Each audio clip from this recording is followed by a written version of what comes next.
사무엘상 2장 27절 411쪽입니다.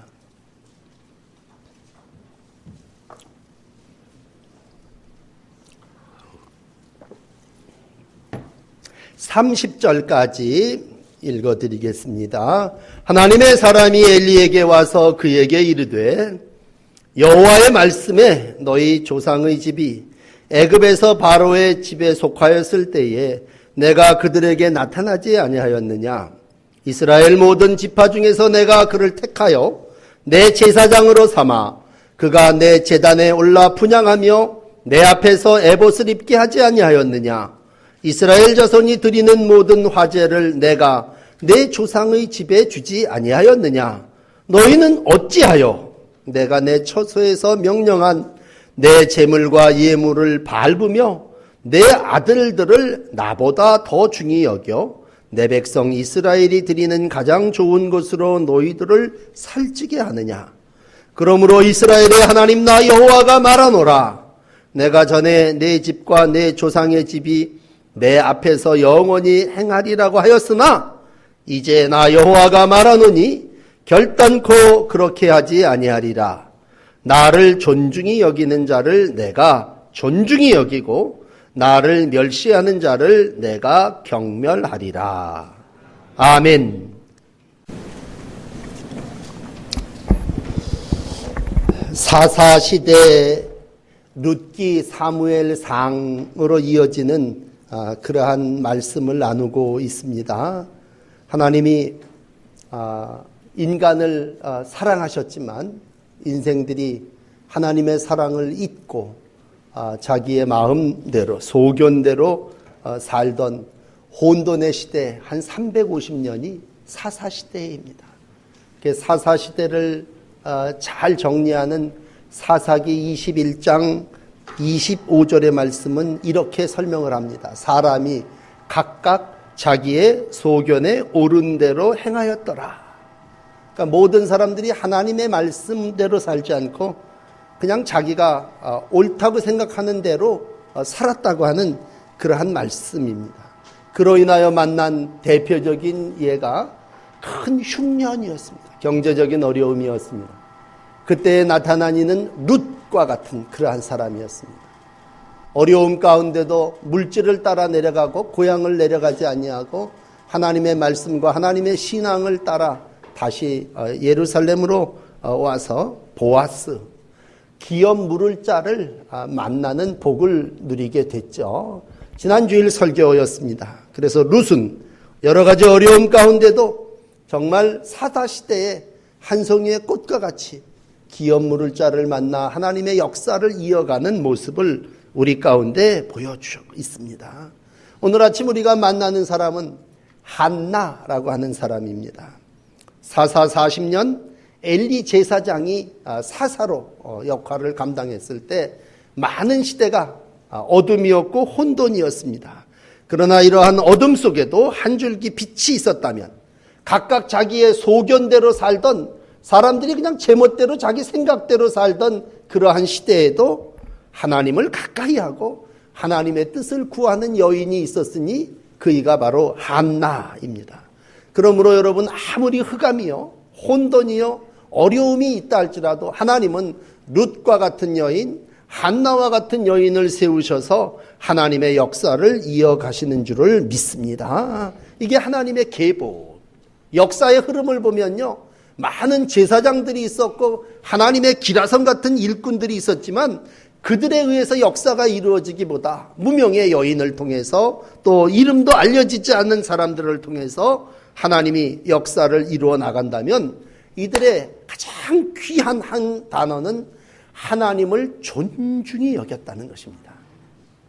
여러분 그러므로 특별히 이번 한 주간을 지내시면서 하나님을 존중히 여기시는 이 시대에 빛과 같은 믿음의 성도들이 되시기를 주의 이름으로 부탁드립니다. 하나님은 하나님을 존중히 여기는 자를 들어서 당신의 역사를 이루어 가십니다. 그런데 우리 어떻습니까? 우리는 사실 하나님을 존중히 여기기보다도 나를 존중히 여깁니다. 그래서 친척을 만나도 기분 나쁜 건 무시했다는 거죠. 자기가 존중히 여김을 받아야 되는데 그렇게 대접을 받지 못했다는 거죠. 그러나 어느 순간 내가 희생되어지고 내 자아보다도 나는 하나님을 존중히 여기고 말씀을 존중히 여기며 사는 사람이다. 그렇게 생각할 때에 여러분의 삶을 통해서 하나님은 또 새로운 가정의 역사를 이루어 가십니다. 우리가 세상을 보면요, 존중히 여김받기 위해서 삽니다. 어떤 사람은 무시당했다고 죽는 사람도 있어요. 바보죠. 자기가 이 세상에서 왜 공부하냐? 나 존중히 귀히 여김받기 위해서 공부해. 왜 돈 벌어? 나 존귀히 여김받기 위해서 돈 벌어. 이렇게 모든 사람들의 가치가 자기를 존귀히 여기는 데 있습니다. 그러나 여러분, 한나를 오늘 아침 여러분들에게 소개해 드리겠는데, 집에 이제 돌아가셔서 2장을 이번 주간에 이제 사무엘을 읽으시면서 특별히 2장을 읽어보시면요, 2장에 한나의 기도와 감사가 기록되어 있습니다. 그런데 놀라운 건 이 여인은요, 불임에서 사무엘이라고 하는 아들을 잉태하지 않고 낳지 않습니까? 그러면서 분명한 신앙은 하나님을 높여드리면서 이 인생의 주관자는 하나님이심을 고백하고 있습니다. 6절에도 보시면요, 여호와는 죽이기도 하시고 살리기도 하시며, 여호와는 가난하게도 하시고 부하게도 하시며, 8절에 와서 보시면요, 여호와는 진토에서 일으키신다. 가난한 자를 맨 땅 밑바닥에서 일으키시며 빈궁한 자를 거름더미에서 올리사 귀족과 함께 앉게 하시며 영광의 자리를 차지하게 하시는도다. 그러므로 우리가 원하는 자리가 귀족의 자리 아닙니까? 우리가 원하는 자리가 영광의 자리가 아닙니까? 근데 그게 내가 애쓰고 노력해서 귀족의 자리, 영광의 자리에 올라가는 게 아니라 하나님께서 그 일을 들어서 귀족들과 함께 앉게 하시고 영광의 자리를 차지하게 하시는도다. 여러분, 그대로 제가 오늘 사무엘상 2장 8절을 읽어드린 거예요. 다시 읽어드릴까요? 가난한 자를 진토에서 일으키시며 빈궁한 자를 거름더미에서 올리사 귀족들과 함께 앉게 하시며 영광의 자리를 차지하게 하시는도다. 땅의 모든 기둥들은 뭐예요? 여호와의 것이라. 여호와께서 세계를 그 위에 세우셨도다. 그러므로 여러분, 이 세상을 세우시는 분은 하나님이시고 이 세상의 모든 것들을 이루시는 분은 하나님이신 줄을 믿으시기 바랍니다. 그러므로 내 인생을 주관하시는 분 누구시냐? 하나님이십니다. 여러분, 오늘 여기서 설교를 끝내도 여기까지 사무엘상 2장 6절, 7절, 8절을 읽고 하나님이 그런 분이시구나. 하나님 참 귀한 분이시네. 그리고 여러분이 하나님을 어떠한 것보다도 존귀히 여기면 오늘 하나님을 존귀히 여기는 여러분들을 들어 하나님께서 축복의 삶을 살게 하시는 줄을 믿습니다. 성경은 다 그 얘기입니다. 신명기 12장 39절에 보면 생명을 얘기할 때 이제 내가 곧 그인 줄 알라. 나와 함께하는 다른 신은 없도다. 나는 죽이기도 하고 살리기도 하며 상하게도 하며 낫게도 하시나니 내 손에서 능히 건질 자 없도다. 그렇게 말씀하신다면 하나님은 누구시냐? 인간의 생사 화복을 주관하시는 분이시란 말이죠. 그러므로 옛날 나만이라고 하는 장군이 문둥병이 걸려서 죽게 되니까 왕 앞에 왕이 편지 한 통을 보내면서 우리나라 장수를 너희 나라에 보내니 이 사람 좀 고쳐주라 그랬습니다. 그 편지를 받은 이스라엘의 왕이 방송대곡하면서 아니 내가 어찌 하나님이 관데 능히 사람을 죽이며 살릴 수 있느냐? 생사의 주권은 오직 하나님께 있지 않느냐? 그런 얘기죠. 나 못한다. 그러니까 하나님의 사람에게 보내서 하나님의 사람이 그를 하나님이 원하시는 장소에 물에다가 7번 넣었다 꺼내니까 그 문둥병이 그 죄가 아주 깨끗해졌다는 거 아닙니까? 욥도 똑같은 신앙으로 고백합니다. 욥은 재물을 잃어버려요. 자녀도 잃어버려요. 정말 이런 추석 명절 같은 날 고통당해야 되는 욥이 하나님 앞에 고백합니다. 주신 자도 여호와시요 취하신 자도 여호와시니 여호와의 이름이 찬송을 받으실지니라. 하나님을 높인 거죠. 여러분, 욥기 1장 21절의 말씀을 읽어드렸는데 우리가 적신으로 빨간 몸뚱아리 하나로 알몸으로 이 세상에 나왔은즉 또한 알몸이 그리로 돌아가올지라 하죠. 사람이 빨가벗고 왔다가 다 죽고 돌아가고 수위에 주머니가 없듯이 다 돌아가는 게 인생인데 이 세상을 사는 동안 주시는 분도 하나님이시고 거두어 가시는 분도 하나님이시라. 하나님 앞에 주권적인 고백을 할 때 주를 존중히 여기는 욥을 하나님께서 갑절로 축복해 주신 줄을 믿습니다. 오늘 우리가 성경의 모든 사람들을 이야기할 때 특별히 우리 가까이 사사시대에 룻, 나오미, 또 오늘 나오는 한나, 이런 여자들은 다른 거 없어요. 하나님의 귀한 은혜를 체험하고 하나님을 존중히 여기는 자였습니다. 뜻밖의 재난을 만났죠. 아니 그냥 좀 살아볼까 이웃나라로 흉년을 피해 갔더니 남편 죽어요. 애들 둘 다 죽어나갔습니다. 이러한 실패와 시련 속에서도 그는 하나님께 모든 것을 의지할 때 하나님께서 기업 물을 자를 주시지 않습니까? 오늘 사무엘상 2장 9절은 이렇게 기록합니다. 여호와께서 그 거룩한 자들은 복 주시고 악인은 망하게 하신다. 오늘 여러분들이 좋은 날들을 살아나가시면서 분명한 하나는 하나님은 당신을 높이는 자를 복 주시고 이 세상의 악인을 망하게 하시는 분이십니다. 그렇다면 오늘도 나는 누구냐? 하나님의 존귀한 자로 세움받았습니다. 이제 내용을 좀 바꾸어서 여기 엘리라고 하는 제사장이 나옵니다. 그 당시 제사장의 삶이라고 하는 게 다 하나님의 영을 분별하지 못하는 그러한 시대의 제사장이었습니다. 그래서 넘겨서 사무엘상 3장 1절에 보시면요, 사사시대의 상황을 이렇게 기록합니다. 사무엘이 엘리 제사장을 섬기고 있습니다. 그때에 어떠했느냐? 여호와의 말씀이 희귀했습니다. 그리고 이상이 흔히 보이질 않았습니다. 그러니까 그 당시의 영계를 얘기한다면 영적으로 이상이 미래가 없고 그리고 하나님의 말씀이 드러나지를 않는 때였습니다. 그런데 이 시대에도 영적으로 가장 민감해야 될 사람이 누구냐? 그건 제사장입니다. 어떻게 해서든지 하나님의 말씀을 백성에게 전해야 되고 어떻게 해서든지 백성들을 이상으로 꿈으로 모든 백성들에게 전해야 될 사명이 엘리라고 하는 제사장에게 있었다면 오늘 모델이 이제 제사장 집이에요. 실로에서 제사장 예배를 드리고 모든 제사장의 일을 감당하는 사사 40년을 엘리라고 하는 사람이 하나님으로부터 부름받은 역할을 감당합니다. 오늘 28절은 하나님이 하나님의 사람을 그에게 파송합니다. 하나님의 사람을 엘리 제사장한테 보내갖고 하나님의 사람이 얘기하는 거예요. 내가 너를 내 제사장으로 삼았다. 얼마나 귀한 겁니까? 많은 사람이 있지만 내가 너를 택하여 내 제사장으로 세웠다. 예레미야 1.5절 말씀처럼 내가 지명하여 너를 불렀나니 너 내 거다.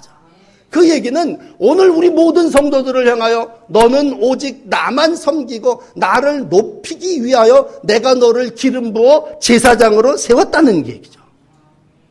여러분, 그러므로 성도가 된다고 아주 귀중한 직분을 받은 거죠. 직분에 대한 소명을 분명히 하시기를 바랍니다. 그리고 여러분 자신에 대해서 나는 존귀한 자다. 나는 아주 귀한 존재다. 하나님이 이 땅에 사람을 만들고 나서요, 최상급을 붙여주셨습니다. 인간을 만들고 창조하신 후에 보시기에 심히 좋았더라 하죠. 그러므로 여러분 여기에 귀족이라는 말을 인용했다면 여러분들 세상의 물건 중에 명품이라는 게 귀한 거라면 여러분들은 귀족 중에 귀족이요 명품 중에 명품이에요. 하나님이 인간을 존귀한 자로 만들었단 말이에요. 누구를 만나도 여러분 나는 하나님이 택한 제사장, 나는 거룩한 하나님의 백성, 존귀함을 가지고 사시기를 바랍니다. 어떤 돈 많은 친척을 만나더라도 비교당하지 마시고 어떤 사단이 나를 자꾸 열등감 갖게 할 때라도 나를 물리치시고 나는 거룩한 제사장이다. 나는 하나님의 존귀한 자다. 그런 믿음의 권세를 가지고 사십시오. 왜? 신앙을 처음 시작할 때 우리가 영접할 때 뭐라고 합니까? 요한복음 1장 22절을 받으면서 영접하는 자 곧 그 이름을 믿는 자에게는 어떻게 하나님의 자녀가 되는 권세를 주셨으니, 그러므로 여러분들이 예수를 영접하셨음에 여러분은 하나님의 자녀가 되는 권세를 누리고 사는 거예요. 탕자가 세상에 나가서 허랑방탕한 삶을 살 때 그 인생 어두운 밑지각에서 돼지가 먹는 주엽 열매를 주워 먹다가 번뜩 스스로 돌이키지 않습니까? 그 돌이킴이 뭐예요? 내 아버지 집에는 이딴 것도 있는데, 그래서 그는 깨닫고 아버지의 집으로 돌아올 때 그의 신분이 돼지의 인생에서 하나님의 자녀 아버지의 집의 권세로 오자마자 옷을 벗깁니다. 좋은 옷을 내다 입힙니다. 손에다가 다시 아들이라고 하는 인장에 가락지를 끼워줍니다. 종들이 맨발로 돌아다녔다면 발에다가 신발을 신깁니다. 거기다가 살찐 송아지를 잡아서 온 동네 사람들을 초청해다가 잔치를 베풉니다. 왜? 죽었다 살은 내 아들이 돌아왔단 말이야. 아들이 이렇게 귀한 겁니다. 값진 송아지를 잡아서 우리 먹고 즐기자, 그런 얘기예요. 이놈의 자식은 아버지 싫다고 때로는 방탕하고 타락하고 참 홀대하고 세상 짐승과 같은 날들을 살았지만 아버지께로 돌아왔을 때 하나님의 택한 자녀는 그렇게 존귀한 자고 거룩한 자입니다. 그러므로 오늘 다시 한번 이사야서 32장 8절의 말씀을 들으십시오. 존귀한 자는 존귀한 일을 계획하나니 그는 항상 존귀한 일에 서리라. 여러분들이 이러한 존귀한 자가 되신 줄 믿습니다. 근데 안타까운 얘기를 두 번째 해야 되는데, 그건 뭐냐면 이와 같이 존귀한 자가 된 제사장 엘리라고 하는 사람이 그만 안타깝게 존귀한 삶을 살지 못했어요. 얼마나 귀한 직분과 삶과 가정을 복으로 받았는데 그렇게 살지를 못했어요. 그 이유를 하나님의 사람이 이렇게 한 절 지적하네요. 두 번째 29절에 내 아들들을 나보다 더 중히 여겼다. 여기 하나님이 있고 사명이 있고 여기에 아들이 있고 가정이 있는데 뭘 더 무겁게 여겼느냐라고 했을 때 하나님보다 아들을 더 무겁게 여긴 것, 존중한 것, 귀히 여긴 거야. 제사장은 하나님을 높이는 사람이요, 하나님의 말씀을 전하는 사람인데 이 엘리 제사장은 안타깝게도 하나님도 제사도 귀히 여기지 않았습니다. 그러니까 하나님의 사자가, 하나님의 사람이 와갖고 한마디 탄식하죠. 여러분 성경 가운데 어찌하여 몇 절입니까? 29절을 앞에 어찌하여. 다른 말이 필요 없죠. 혹 나를 찾아오셔서 목사인 나에게 하나님께서 다른 말씀 너 많이 알지 어찌하여 라고 하는 한마디 할 때 우리는 분명히 규례를 어긴 거예요. 하나님 앞에 잘못한 거예요. 그러니까 탄핵의 대상이죠. 너 어찌하여 아들 교육을 그렇게 시켰냐? 너 어찌하여 네 아들이 그렇게 살았냐? 하나님이 더 정확하게 아시는 거 아닙니까? 여러분 이제 3절도 말씀드리겠지만 하나님이 다 달아보시는 거죠. 행동도 달아보시고 삶도 생각까지도 다 달아보시죠. 하나님은 우리의 행동과 말을 저울에 달아보듯 정확하게 알고 계시는 거죠. 너 어찌하여 그랬냐? 하나님의 사자가, 하나님의 사람이 와서 이야기하는 거예요. 너 어떻게 해서 그랬느냐? 너 창피하지도 않냐? 너 부끄럽지도 않냐? 너는 제사장으로서 어떻게 종교에 하나님의 모든 예배에 가장 우선되어야 할 사람이 너 어떻게 하나님을, 성소를, 그리고 자식들을 그렇게 했냐? 이유는 여러 가지 있겠습니다만 오늘 여러분들에게 한 가지만 말씀을 드린다면 이 엘리 제사장이요, 제사를 소홀히 여겼습니다. 예배를 존귀하게 여기지 않았습니다. 이 존중한다는 말은 그냥 세상 말로 얘기하면 무게 있다는 말이에요. 무게 있다는, 아주 귀히 여겼다는 말이에요.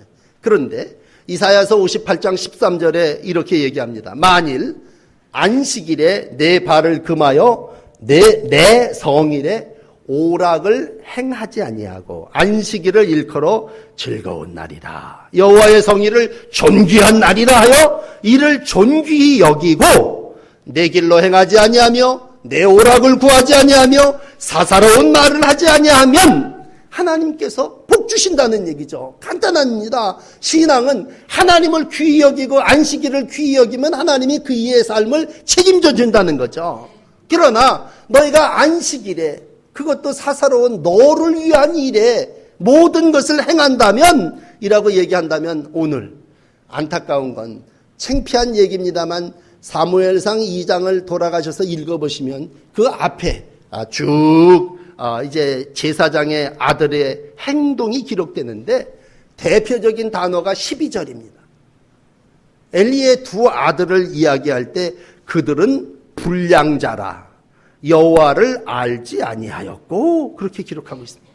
불량자라는 말은 벨리알이라는 사탄의 자식이라는 말. 여호와께 아무 관심도 두지 않았고 그들의 행동이 죄악과 난잡한 행동이었습니다.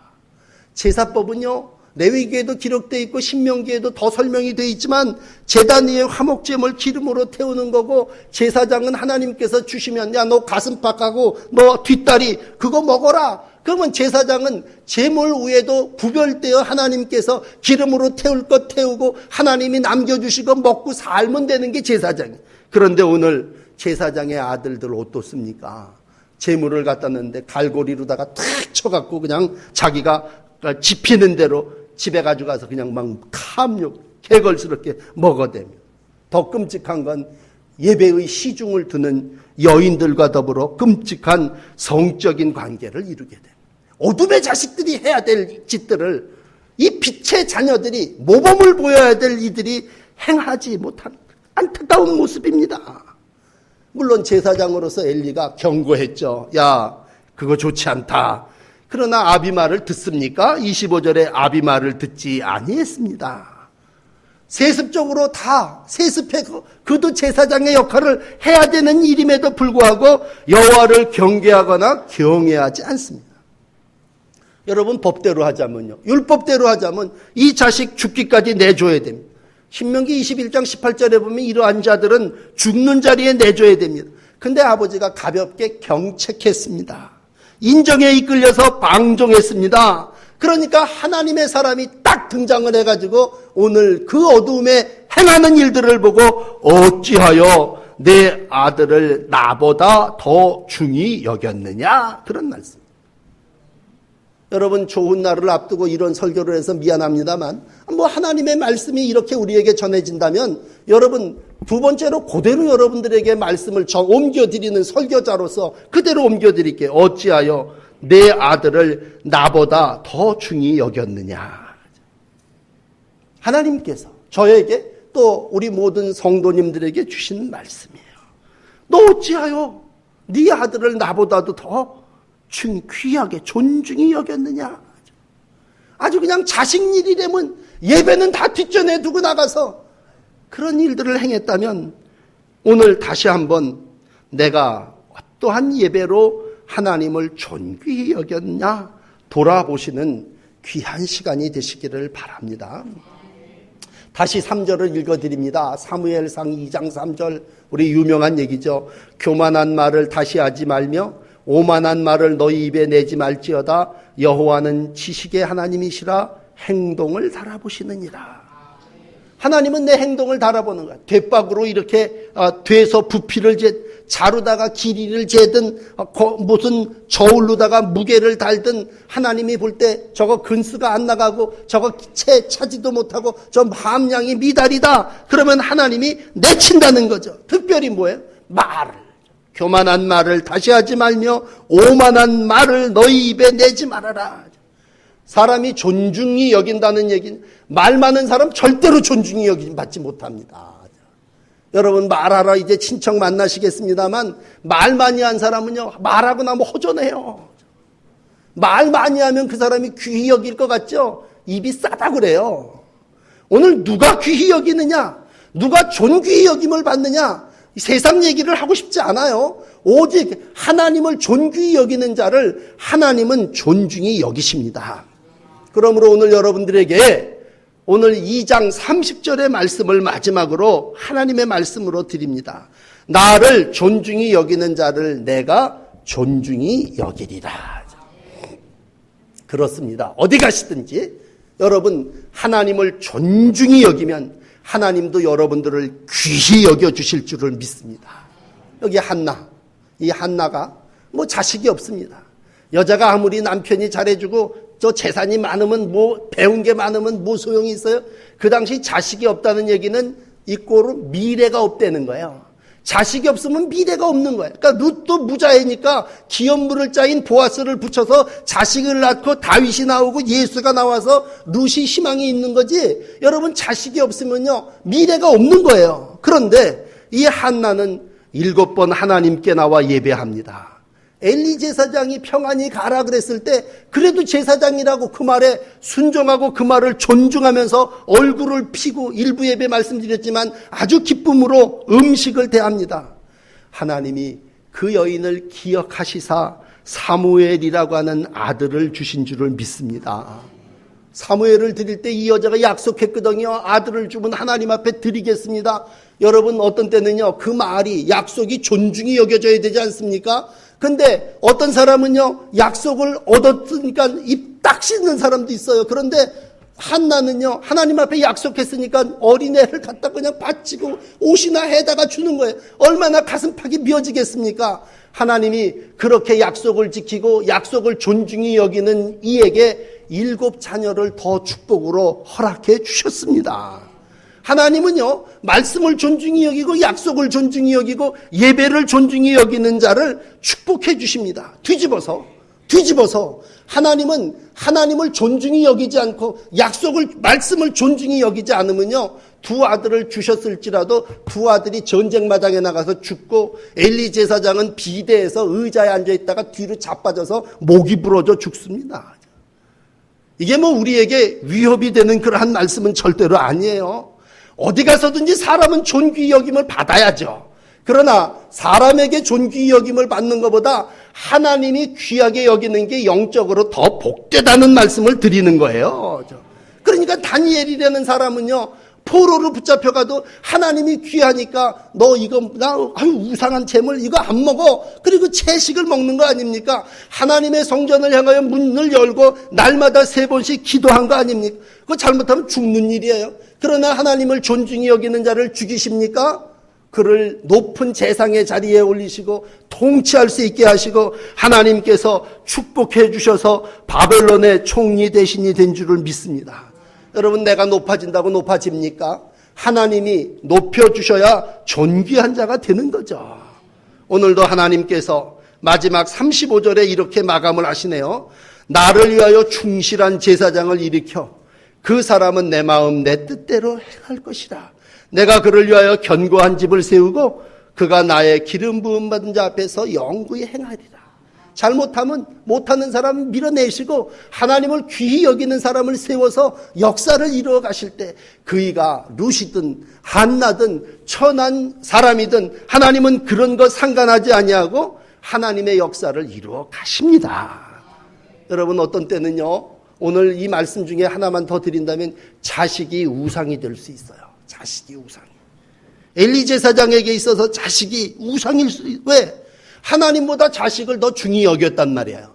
하나님보다 다른 걸 더 중하게 여기면 그게 우상이에요. 우리는 쉽게 재물이 우상이라고 얘기를 하고 하나님 우상 딴지를 섬기는 거 우상이라고 얘기하지만 오늘 본문에 얘기하면요 엘리 제사장에게 자식이 우상입니다.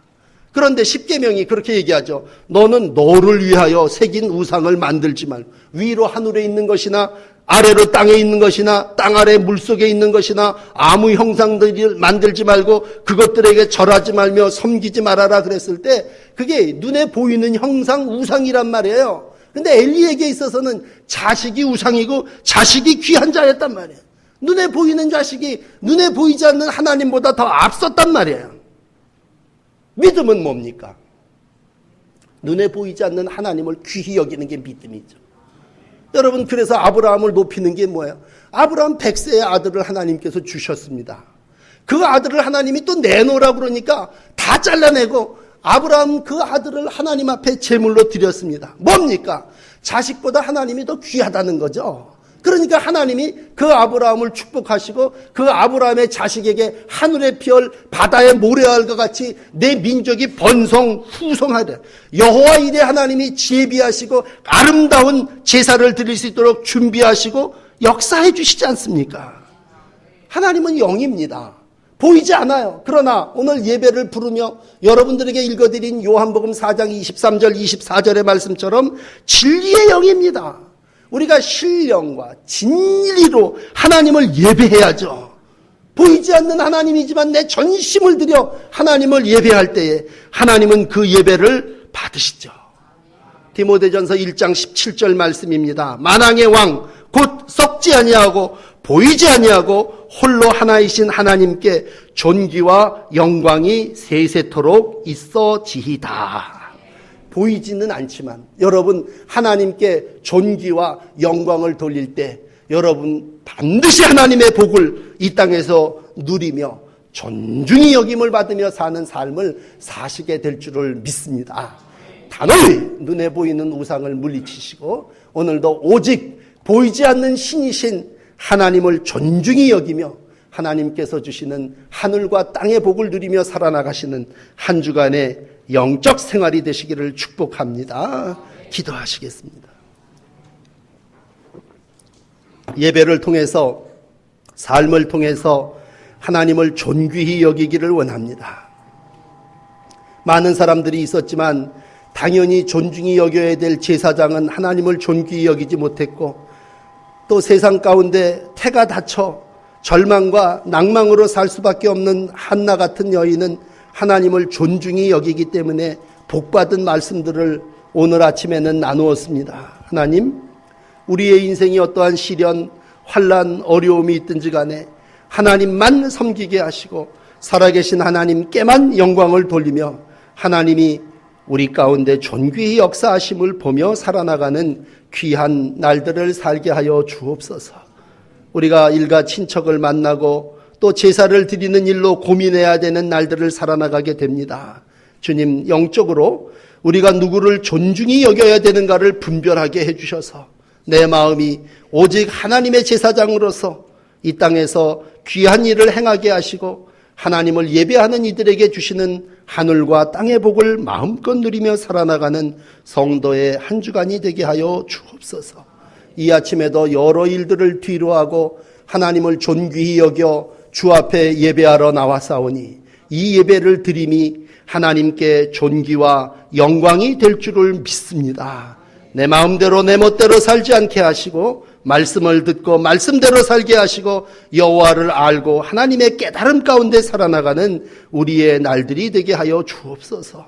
주님, 우리가 사는 세상이 죄악과 난잡한 행동으로 제멋대로 살아나가고 있습니다. 하나님, 이러한 세상 속에서 우리가 바로 서게 하시고 빛이 되게 하시고 하나님을 더 존귀히 여기며 살아나가는 믿음의 대표적인 가정의 일꾼들 되게 하여 주시옵소서.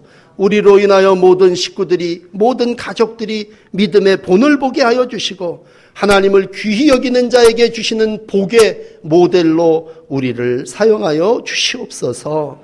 예수 그리스도의 이름으로 간절히 기도드립니다. 아멘. 우리 헌금을 봉헌합니다.